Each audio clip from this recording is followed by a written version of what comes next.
Okay, before we jump into the formula, I want to take a moment to kind of orient us in time. Maybe it's my age, but I feel like we need to kind of understand a little bit about how this progressed, just in time. So it was 2004 when the Joint Legislative Committee to establish a permanent education foundation formula was established through law. Technical assistance was provided by the Department of Education with help from Dr. Wong at Brown University. They were the ones that really worked on the mechanics and the different iterations and such. But it wasn't until 2010 that the legislation was actually passed. And then it wasn't implemented until 2012 with a 7 to 10 year kind of implementation. 7 years generally for districts that were seeing more aid, 10 for those who were seeing less. And while the work was predicated on the assumption that the system was not underfunded at the time, about $18 million was actually added in 2012 relative to the previous fiscal year.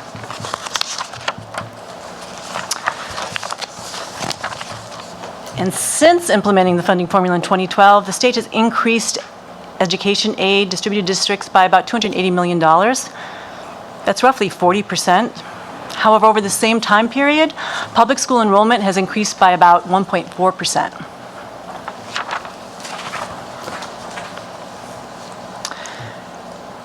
The funding formula is grounded on in the basis of per pupil cost of educating an average student to the standards established in the Basic Education Plan.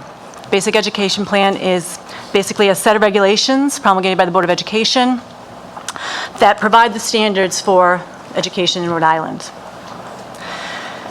We have a student success factor, which provides a weight of 40% of that core amount for every student living at or below 185% of the federal poverty guidelines. In 2019, that's about $47,000, $48,000. We have a student share, we have a state share ratio, which directs more state aid to the districts with greater need. And these are the three components that really comprise the formula proper. But the legislation also provided additional funding beyond this core amount through categorical funds for either high need items or maybe special, things that were kind of like this is outside the core or this is in the core, but we need to provide a little bit more because it's so costly. It was kind of, we'll go through that. You can kind of see how it works. So again, core amount is the amount it costs to educate an average student. This is based on regional expenditures as compiled by the National Center on Education Statistics.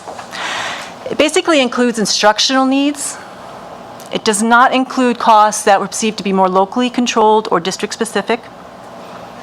It's updated annually. And it has increased by about 18.5% between 2012 and 2020. However, as we progress into later hearings, I want you to kind of keep in mind that there is a significant lag. As with most all data, there is a lag. For example, the 2012 core amount is based on 2014 data adjusted to 2018 dollars. It also means that we're looking at expenditures, distributions, and characteristics. There's also a lag in that. So Kelly, just one point of clarification there. So as we talk about how we come up with this core amount, right? The core amount's really the foundation of the formula. Can you talk to a little bit about that there's a process of BEP maps to a cost and how that comes to how do we get to that $9,800 number? So what happens is the Department of Education goes to the data set and they pull out certain cost factors. There's certain itemized costs, such as the cost for teaching, the cost for teachers' aides, and they pull all of that out of you see here we have Rhode Island, Mass, Connecticut, New Hampshire, and they take all of that data for each one and they come up with an average per pupil cost. And then they take the average, it's all kind of built into that. I have more detail on the specific costs included. I don't think we want to necessarily get into that tonight, but for a later date, you can see what those cost categories actually are. And can you explain the difference between core and non-core? More like, what do they pay for? So the core is instructional needs, face-to-face teaching, the pupil, program support, business, administration, purchase services, while as non-core, teacher retirement. For example, we already have a separate program for teacher retirement. Food service is not included, transportation is not included, out-of-district tuition is excluded, non-public textbooks, we have a program for that, as some of you may know.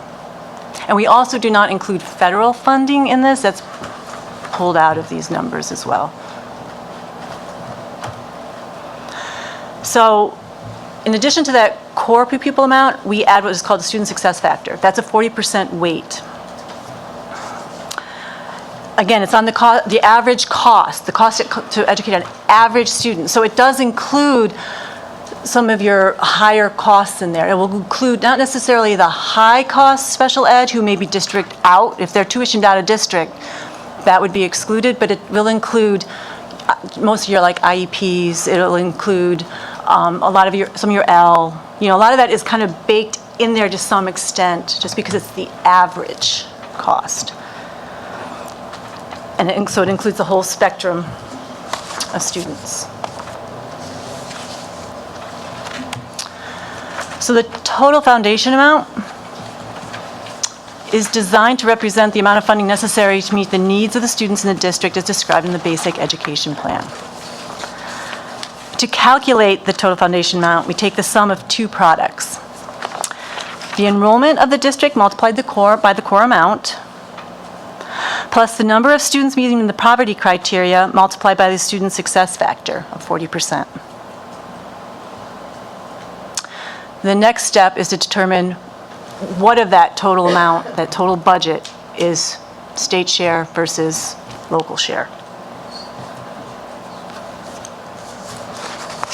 Kelly, before we go one more further, on the student success factor that you're using, can you talk to a little bit about behind the reason that there was a decision made to have one weight for these students that have additional needs, and then what were those students that were anticipated being covered by the student success factor?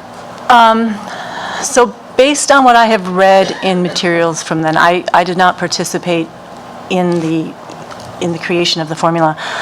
Some of the concerns were about perhaps creating a perverse incentive to put more kids into special ed, or to put more kids into L, or to put more kids here to get more money. And to put a little bit of basis, back in this time period, Rhode Island had one of the highest IEP incidences in the country. They were not necessarily high need IEP, but there was this lower need IEP, and it was happening a lot, and people were talking about it. So that was part of it. And they also, for as far as L, when discussions we had about that, as I recall, 80% of your students with L requirements who needed English learning were actually in poverty as well. So they kind of felt like they were capturing that, if 80% of them are already in that student success factor. Beyond that, we may have to wait and talk to the people who actually were in the trenches.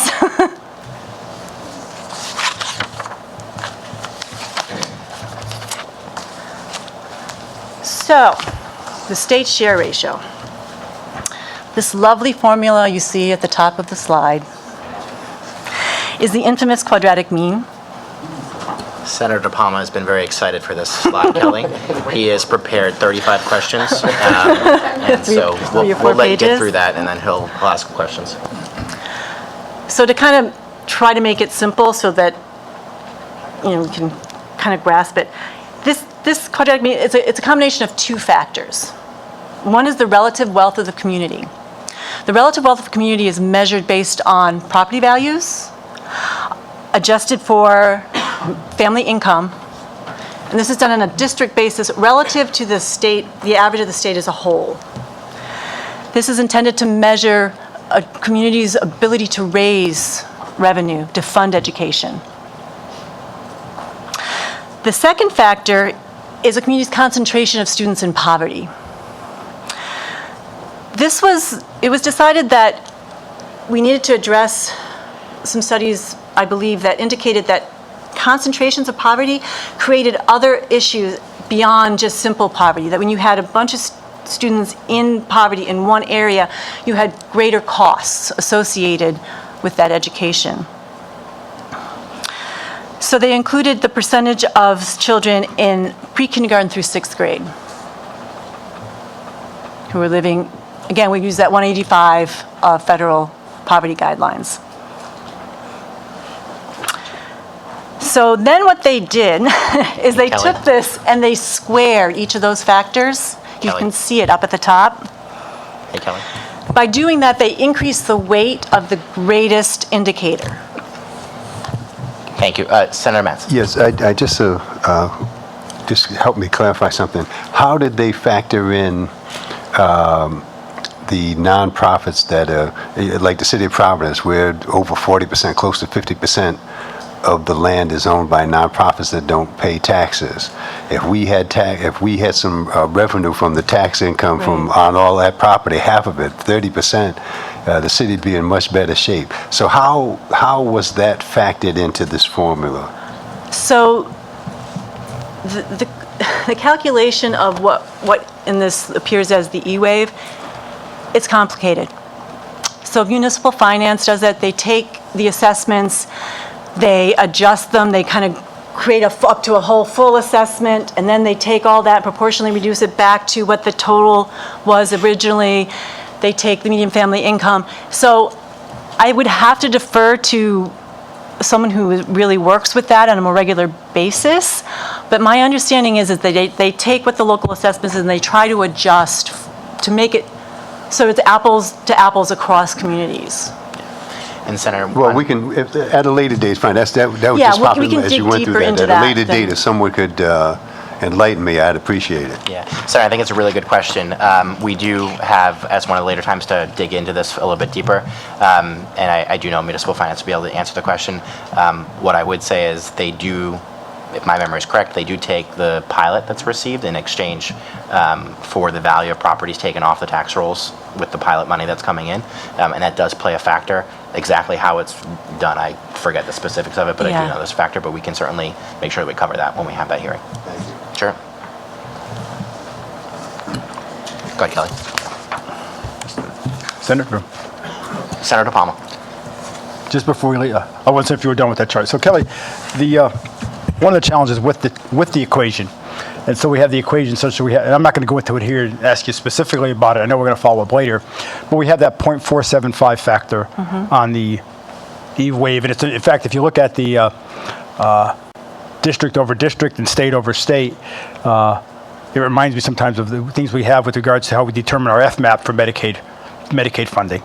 It's the state median income over the federal median income. They square it to magnify. So the difference, so it's 1 minus that 4.5 or times that number minus that number. So it magnifies that number, that ratio even more. So if you're less than the federal, you get even more than if it wasn't. So you're right on with regards to the squaring of the factor to make the larger one that's most important, make it greater. But the challenge becomes, as we pick apart the equation, I'm not going to pick apart now, but we have 0.475, we have those other piece parts that are there, we have the various constituent components that make up the E-wave, et cetera. The concern, and we shared this 10 years ago when this came out and Dr. Wong was here and he's come back, and as you mentioned, very little additional funding was added to the equation in the beginning, right? The first year. Some was, but it was basically, but the equation we came up with fit exactly the dollar amount that we had. Wow. Imagine that. It was amazing that the equation fit the number. So when you look at that, it's, I think one thing we have to be cognizant about and conscious about and really pick at some point are all the specific factors, because those specific factors allowed us to say the funding that we provided back then met exactly. We had the 7 to 10 years and the additional money that was added, understand and appreciate that. But it's the case where those factors are important because they drove Yeah. who was able to pay what, how much they got, what the state share was, et cetera, et cetera. So, so it's really a root mean square equation. It's a quadratic, but it's really a root mean square that we have as part of the equation there. But I think we'll have some fun when we get to that point. Yeah, and I cannot speak to Understand. the amount, but I can say that I do recall working with the legislation in 2010 that this .475 was actually changed from .5 to increase the state share of this. And that helped to add some of that 18 million I mentioned. Some of that was, added in order to fund this change. So, Chairman, one other piece will be interested to know. It's been taken out of the formula, out of Rhode Island general law. But if you look at which was great to see, the first time I ever saw it, in S 2770 in 2010, the actual equation that's there shows up in the legislation verbatim. Not the E-wave, the SSRC piece, but the actual the top equation here, the root mean square equation, actually was in legislation. We ultimately took it out. I'm not certain why, but we did. So it was great to see the equation in legislation. Probably because very few people could read it, but. Thank you. Yes. So what I would, just a couple comments to add on to that, Senator. I think 100% correct on the reasons why we pick these different pieces of this equation are important. That 47.5% there is a major assumption that I think we need to look and validate. And I do think that as on the agenda for the future is really looking at the share of education that other states participate in, and I think that's a key recommendation that we probably want to make. And Kelly did point out earlier on one of the earlier slides, I think to your point, Senator, the way in which the formula was backed into to meet that obligation at the time, right? Under the guise there was enough money in the system. One of the things that, despite that I think is important for us to remember is even though the formula was backed into what that number was at the time, the actual state aid to education has grown significantly. And it's grown because if you think about some of the earlier points that Kelly made around, we take all of the core and non-core expenses and really the core expenses and we come up with this market basket of what it should cost to educate one student. And that market basket is adjusted by inflation and it's adjusted by the sort of the regional averages of what it costs. And so even despite all of that effort to keep it cost neutral, for the last 7 to 10 years, as we all well know, we've added generally 30 to 40 million a year into education. So I think it's a good thing that we've done that. I think when we get towards the end of today, when we look at some of the by district numbers, the difference between the funding levels of these communities historically prior to this and where they are today are very, very different places. And there's a myriad of reasons as to why, but that's certainly one of them. Thank you. Yes, and so by taking the regional average for the core amount, we are somewhat at the mercy of our peers and what they are doing to fund and spend in education. Senator Seveny. So as we, Can you go back? yeah, so as the amount of money that the state in general is putting into education, and that's increasing, appreciably over the years. The only part of the formula that changes then is that magic number. The core. Well, no, not the core, but the percentage that's multiplied against it, right? So it's actually I mean, what happens to that number over time? That core amount has been increasing. Not the core amount, the percentage there that gets thrown into the, go to the next slide. The one with The yeah, state that share, the student success factor, or? one. The 47.5. The 47.5%. So- Has that stayed static this whole time while more money has been injected into the budget? Yes. So the way to think about that 47.5 is it's a proxy for a state share goal, right? That gets adjusted by that community's ability to pay, right? But I think if you go backwards and look at the actual total amount, what you'll see is that it's the core amount that we talked about earlier, right? So the core amount if you look on the left-hand side, right, which includes the cost for teachers, materials, right, actual things that are happening in a classroom, is what the core amount is based on, and that number itself has gone up every year. That has driven a majority of what you see on that chart increasing. And then what's not included in the core, right, are these non-core costs that you see on the right-hand side, things like retirement, food service, transportation. Those costs are considered non-core, and therefore are 100% locally funded by a community. So there's no state share to that. So when you look at what the state has invested in education, the only two ways that can really go up are if either the core amount increases, the enrollment increases, or state shares overall adjust themselves up because more communities enter into poverty, right? If a bigger district entered into more of a poverty state, you'd see that happen. But it's generally driving this, and Kelly can keep me honest, but it's the core amount itself that's increased in each of these fiscal years that's driven that increase. Okay. And just to clarify, teacher retirement is not, It's not core. well, it's not, I wouldn't want to characterize it as totally local funded, because the state does pay 40% of the employer contribution through a whole other program. But for the purposes of the formula, it's considered non-core. Right. Because the amount left that is being passed on the districts is being paid with that local dollar. This teacher retirement is paid 60% by the state, 40% by the local through another formula through the pension law. And so it's not driving the increase.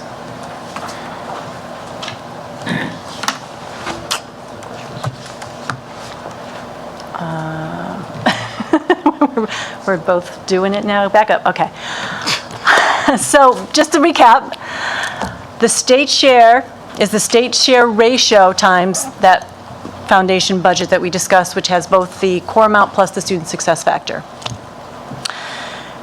And the formula is designed to direct state funding to the students in the greatest need, the districts with the greatest need and the least ability to fund education.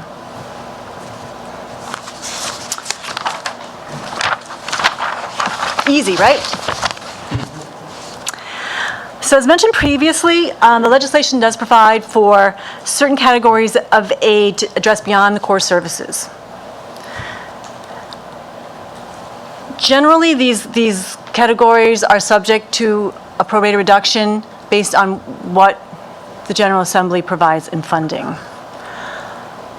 This slide kind of gives you a little idea based on 2020. It's just a snapshot, but it kind of gives you an idea. So we were talking about $40.8 million in 2020 in the enacted budget. It kind of gives you an idea how the distribution is. I do have to kind of point out early childhood has been, as you'll see later, we made a great investment. We made making a big investment in early childhood. Transportation. So the transportation covers costs associated with transporting students to out-of-district non-public schools, and 50% of the costs for transporting within regional schools. So as you can see in here, to fully fund this in 2020, we would have had to appropriate $9.9 million. That's based on actual costs that are pulled out by the department, and they verify and they scrub all that. That's what it would. That's the eligible cost as provided by the department. However, we only provided $7.7 million. I think it's interesting. I'm not sure what the goal was when they originally implemented the legislation for transportation. That would be something I would like. I didn't see anything documented in the papers. I might have missed it. Often, 10 million was the magic number back then. So we might be close to that in actual costs. Senator Satchel. Thank you, Senator. So this part, the transportation, if we could go back one, it says for transporting students to out-of-district non-public schools. This doesn't include statewide transport. This doesn't include transportation to out-of-region public schools. Not this category of aid. Okay, thank you. So Kelly, those costs would be considered non-core and paid locally? Yes. So, the importance of these categoricals is that they're considered outside the formula for things that were not anticipated, right, within the confines of a formula. And in theory, considered to be more under local control. Right.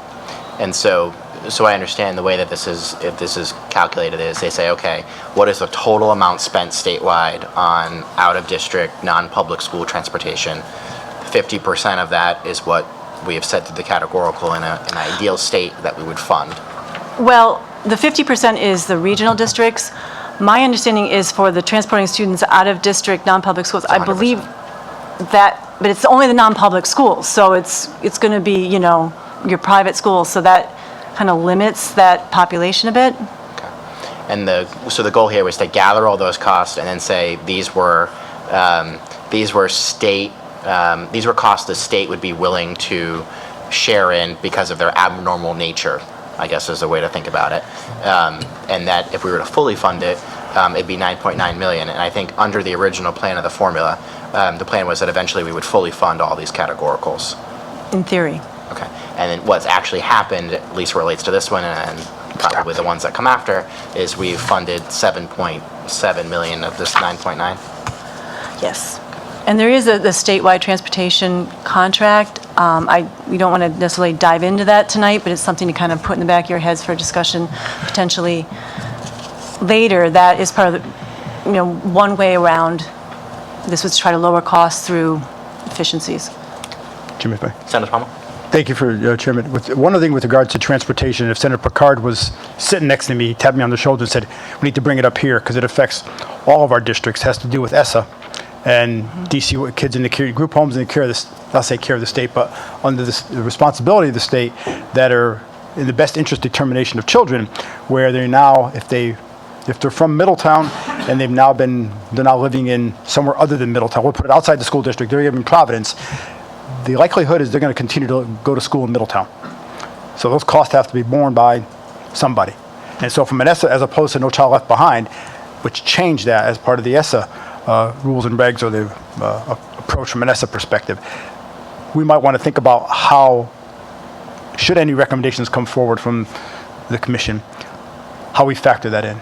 Because ESSA's front and center and affects every district in the state, every single one. So, thank you.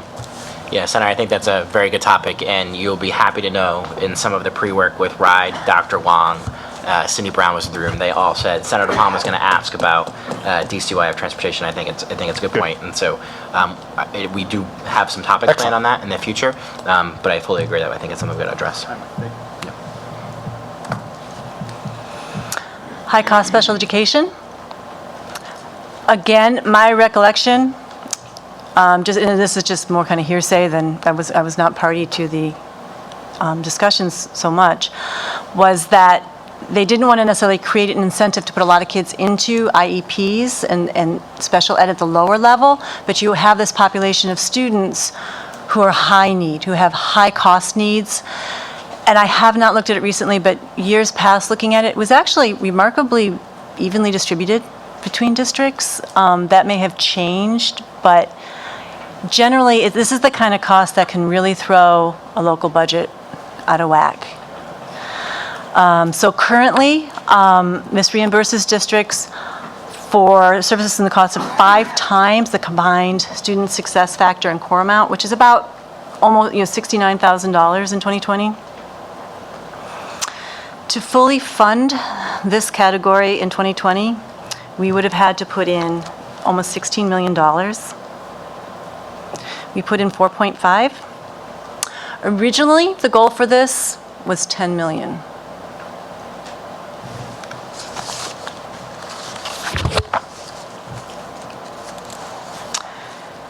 English learners, as you can see, this is a newer category, added in 2017. This one actually has a formula you can see. It's just basically a 10% weight of the per pupil core instruction amount times the number of L students times the state share ratio. To fully fund this category in 2020 would have been 7.8 million. We put in 5 million.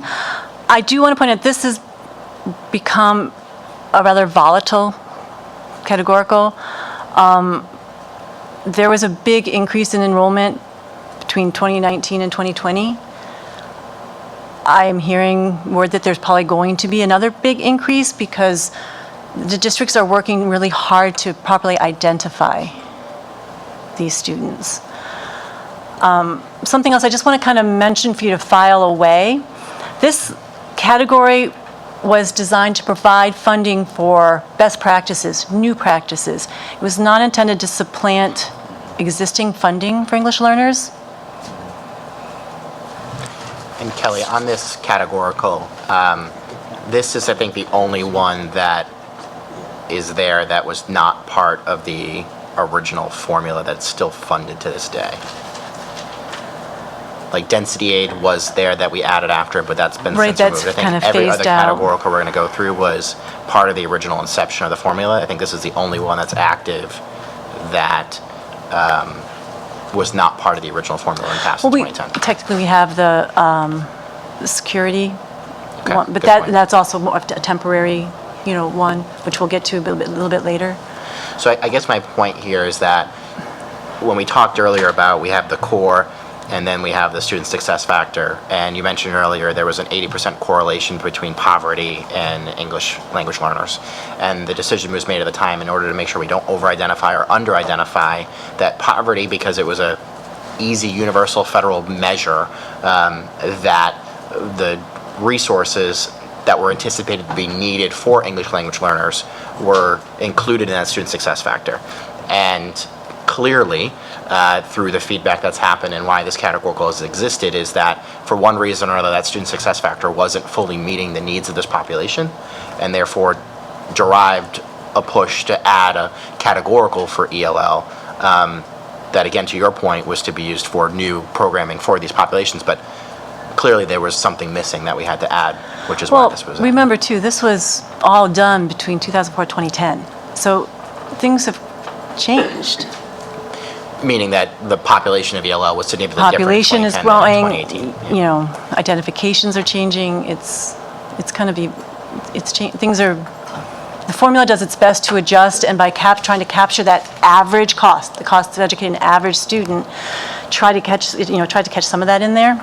I mean, we have to look deeper and see how it's done. Senator Cano? Thank you.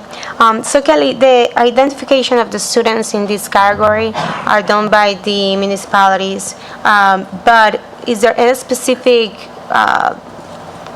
way that they do that? How do they identify that these are English learners? And we know there's an increase in Rhode Island based on the diversity and all of these factors that were already mentioned. But how do they identify the students that are English learners? And Do you know the factors? I don't know the exact factors. I did have the name of the test. They are using, kind of a nationally recognized test, and they're implementing. I'm not positive they're using it across all districts at this point, but I know that there is a goal, and that's how they're trying to, districts are working hard, I think, to try to identify and try to, catch up on this a bit in reality. And then based on that number, what this intends is for the funding to find the best practices to get them into the accurate way to learn the English, and then get them into regular curriculum in classes and stuff. Right, and again, this was it's for the students with the greatest need, Right. as far as skills, not necessarily poverty, but in skills. So it's for those earlier years, essentially. Gotcha. And it's for best practices. And so, there's work, I think, going on, and I honestly, I'm not an expert in that area. I don't know exactly what those practices are, but I do know this, kind of back into my little, fiscal safe spot. Roughly speaking, the enrollment numbers increased by, if I remember, and Senator Pearson might remember this, because I remember talking to him about this, increased by like 60%. Right. Or more. Whereas statewide public school enrollment was like, I think it actually went down by like 0.6%. Like, so it was, but it was there was a big jump in that population being identified just in that 1 year. And right now, just to clarify, is it 5 million that you said that we had into it, and the need to be fully funded is probably 7.8. Is that, And I haven't seen the Like- numbers going forward. I expect thank you.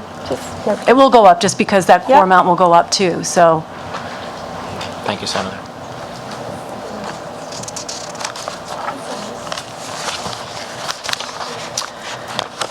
Early childhood.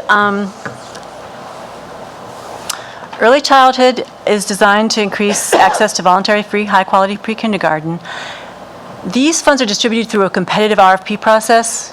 This is not a category that, I can say, oh, this is the need. I mean, the numbers are out there, but that's not something that, we track as part of the funding formula so much. And you can see we made a big investment in this. We've increased it to $14.9 million in 2020. A big chunk of that was just to make up for federal funds that had expired.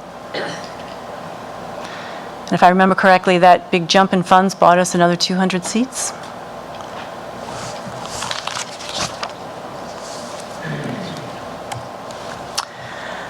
Career and technical. This is the category to kind of help with the cost of high-cost career and technical programs, to help maybe with starting new career and tech programs. The original funding goal for this category was $10 million. We have provided $4.5 million now, kind of consistently. And this category is subject to a prorated reduction. So, that is something I don't have the need for this. I've never really seen that. I do know these funds are used in a variety of ways to try to support, the career and tech programs in the state.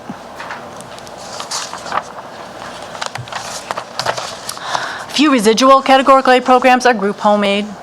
Group home aid was kind of created outside the formula.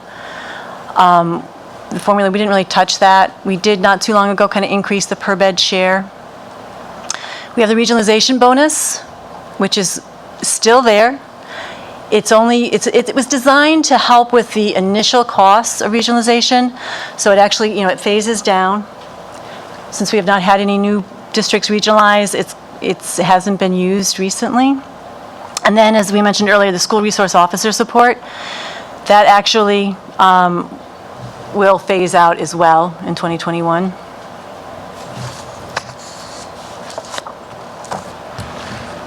Chairman? Senator Palmer. Kelly, can you go back one slide for me? So the first one with regards to group homes. So let's go back to high-cost special ed and group homes.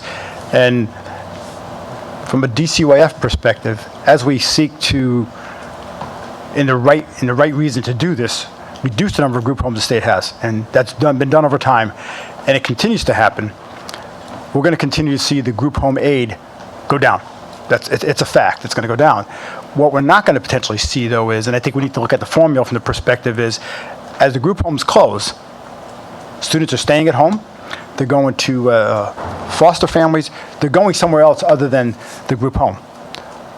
The need doesn't go away. Hopefully, over time, it gets ameliorated quicker, that they're in a family, and that's the right thing to be in a foster family. Kin's even better. Kin fostership is better than just I'll say not a regular, a foster family. Being in kinship care is better than, but being adopted or being in foster care is clearly orders of magnitude better than being in a group home. Not that group homes will go away completely, but as DCYF seeks to reduce our over-reliance, and we've had that, that's one of the criteria, we've had that, we've been over the national average in teenagers in group homes.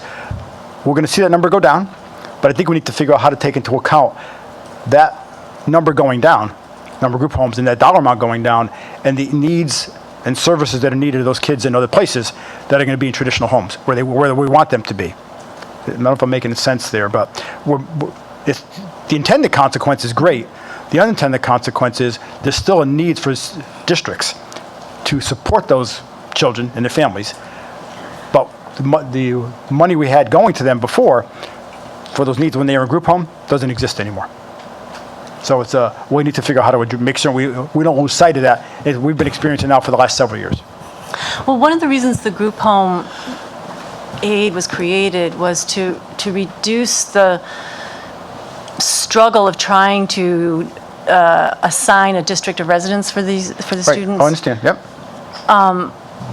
And so that's kind of what, in my head anyway, that's how this specific category works. There's other, like, I don't understand necessarily specifically where these students are going to go or how. I don't know that is, if anyone has those numbers specifically or a plan specifically. So- I mean, it would seem that ideally, some of those costs would be caught through student success factor, and again, core amount, and some of that. I don't disagree. I think, Which is not to say that we don't need to talk about this, but. I think one of the things that might be valuable to have from DCYF is a longitudinal trend over the last 5 years. They probably have this. I mean, Yeah, I don't I get a know. monthly dashboard from them, from DCYF, on how many students are in congregate care, or children are in congregate care, because kids get into congregate care at 1 day old, unfortunately, and it happens more often than we know, up until 17 or 18. And this isn't all group homes. This is those group homes where the kids go to the local school. I This understand, isn't- but we can look at number of group homes, number of residents over time to show how that number's gone down, and it has categorically has gone down. The need hasn't gone down, the need has just shifted somewhere else, that's all. And so if we look at high-cost special ed or whatever, if they were getting $17,000 before for that student in whatever city and Right. town, now they're getting, I'll say $14,000 net less. So it's $3,000 less per student, maybe $7,000 less. But it's clearly less than what they're getting today. But the needs of that child hasn't gone away. Thank you. Senator Seven? So, if I understand this, that the issue is that the bed might go away, but the cost does not. And so there needs to be some understanding of the relationship with what happens to that $17,000 in the student success factor when the bed goes away. Because that student can still be there, and it's still going to cost, something Yeah. more than usual to make sure whatever that standard of service is for that kid doesn't get factored out of the equation. Yeah. Lou, that's where you were going? Yes. Senator Metz? Yeah, and if I can, how is the kids that may be in the shelter, in the homeless shelters, how is that factored in? Is that part of this, or is that something in another area? Well, it depends on where that student was enrolled. It would get caught in that district enrollment. That's also part of the discussion that we touched on a little bit earlier about the transportation requirements of some of those students that Senator DePalma mentioned. You have an obligation. These students that, ESSA requires the best interest of the child for the placement in the school. So a student who may have been in Middletown, I believe, the family moves to Providence, they may still attend the Middletown school if it's determined that that's best for the student. But we still have transportation costs associated with that. And that same requirement, picks up those homeless students as well for the transportation cost. But the funding formula, the funding formula is based on enrollment. So Kelly? Is So there's that- nothing specific for homeless students in any way? It's more that Well, they would- if a homeless student was enrolled, they would receive the core amount. If The student success obviously factor, the success factor, presumably, given their economic status, would drive that funding. right. Thank you. Senator Rogers? You brought up the point that those are captured, and I understand Senator DePalma's point, but when they move out of the group home, they get counted into a residential home where they go into, and they're captured that way as part of the formula. So if we shift that money, it's almost, my concern about shifting that money back to them is almost getting double benefit where they're already captured if we do move that around, if you understand what I'm saying. So Senator, the issue becomes, I'll use myself an example. I'm in a group home in Middletown. Yep. Right now, Middletown will get $17,000 for that bed that I'm in. I move out of the group home. Well, let's say the group home closes, so everybody out of the group home. I now go with the family, wipe away the $17,000. It's going to be either the $9,800, the $10,000, or $14,000. So there's a difference in the 17 to 14, and if my superintendent was here, she would say, and we get legislation request every year, that number should be in the neighborhood of 22.5. It should be greater than what it is based on what they see the costs are. We're not meeting the need of that number right now, so it will nowhere near be 17,000. It's either going to be 9,000 or 10,000 or 14,000. It's not a double count that they don't get both money. But the needs of that child or that student remain.